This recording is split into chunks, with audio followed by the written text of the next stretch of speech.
तो सबसे आखिर में यानी बारी आ रही है अब्दुल्ला की, जो तराना सुनाने के हवाले से है। ये इसमें देखते हैं कौन विनर होता है कौन लूज़र होता है। लूज़र तो अगर कोई भी नहीं होगा, सबने अच्छे तराने सुनाए हैं, लेकिन पहले नंबर पे कौन आता है हमने देखना ये है।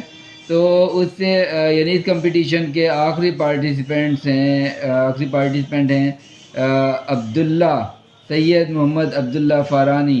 अब इनकी बारी है तराना सुनाने की। अब ये तराना सुनाएंगे। अब्दुल्ला जी, तराना सुनाए। मेरा पाकिस्तान है, ये मेरा पाकिस्तान है, इस पे दिल कुर्बान, इस पे जान भी कुर्बान है, इस पे दिल कुर्बान, इस पे जान भी कुर्बान है।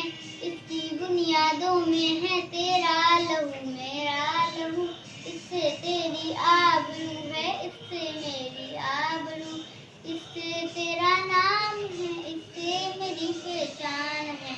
इस पे दिल कुर्बान, इस पे जान भी कुर्बान है, इसके दिल कुर्बान, इस पे जान भी कुर्बान है।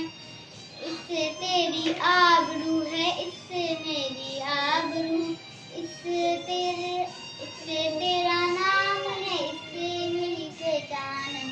इस पे दिल कुर्बान, इस पे जान भी कुर्बान है।